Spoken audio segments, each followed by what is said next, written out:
Ca idee, această biserică o găsim cea mai veche din țară, cu picturi cele mai vechi din țară.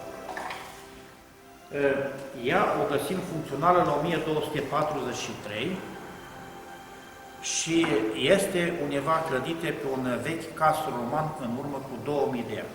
Aici avem aceste pavaje de interior roman, cărămizele respective, unde din loc în loc se mai cunoaște laba de lup a legiunii 13 romană Germina, care aveau și pe steagul lor de lup. Hai să cunoaște cel mai bine.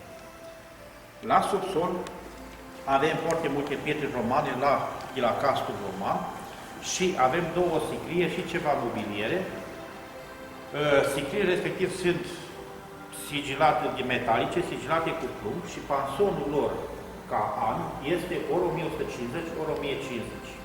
Arheologic, biserica respectivă încă nu s-a lucrat absolut nimic. Da? Primul rând de pictură la această biserică, găsim această draperie în jos, de jur împrejur, și cele 12 însemne, cercul și crucea, sunt crucele de consacrare a bisericilor creștine. Prima dată când au raportul bisericii. A doilea rând de pictură la această biserică găsim pictura sală, mare general a bisericii, care s-a terminat undeva la 1311. Pictorul respectiv, care a pictat a doilea rând de pictură, se trage a fi din Dalmația, Croația, ziua de azi, la școală venețiană. Pigmentele ce le găsim aici, ca din sudul Italiei, din ceva plante uleoase, fiind pictură uleoasă, a căzut acest alb, adică văruiala respectivă, și a reapărut pictură. La a doilea rând de pictură, fondul bisericii care îl avem noi aici este pe cărămiziu. Totul, densul care e în apropiere, este pe acel bleu mai închis și mai deschis.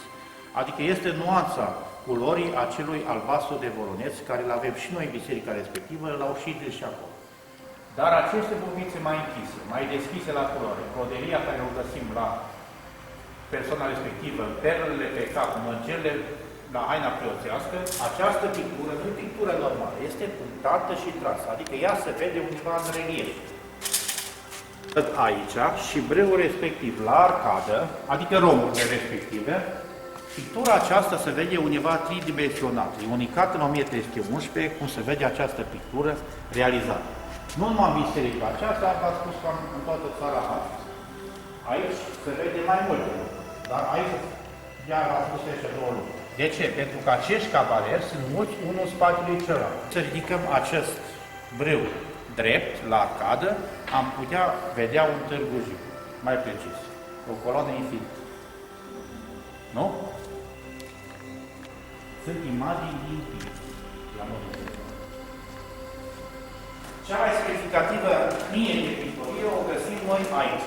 Aici picturul reprezintă pe Sfântul Petru, care este la împărțitul lumii, cum s-a zice, cu doi reprezentanți, a Raiului și a Iadului, prin acest înger înaripat, care ia oamenii respectivi și duce undeva în poarta Raiului, îi duce în sus. Aici îl găsim Lucifer, Satana, care are o frânie și are alți oameni, voi să spunem aici să văd, îi duce undeva în focul iadului. Tot de la lumea iadului avem un înger aici care încearcă să salveze un trup din înmulțimea respectivă. Acest bucate care reprezintă iadul, asamblu, adică din două bucăți, și partea de jos și partea de sus, nu se găsește într-o biserică ortodoxă. Format în Kendefi. Gândeștii au numai bucata respectivă de siglă. Mei merg până la 1300 cu bucata respectivă. De la 1300 rămâne și asta și plus în floriturile. Este monovizii, grof, râu cu mori, grof conte, de fii, cândea cu fiii lui. Dar din linia respectivă, de la 1300, cu sigla care o avem noi aici, o găsim aici. Cu 1300, Kendefi de monovizi, care linia aceasta merge până în ziua de astăzi, cea mai depărtată a Prințului Ceas, care se trage din țara Hațului. A mers undeva până în Tirana, în Albania, El a vrut să fie și principele Albaniei, dar n-a reușit. Baronul paleontolog? Exact, da. Extrem, da. Interesant. În timpul lui Iacu de Hunedoara, el a avut o soră și sora respectivă, Iacu de Hunedoara, a căsătorit-o cu despotul sau voivodul Serbiei, același cuvânt, ori voivodul, ori despotul Serbiei, cu Gheorghe Brancovici.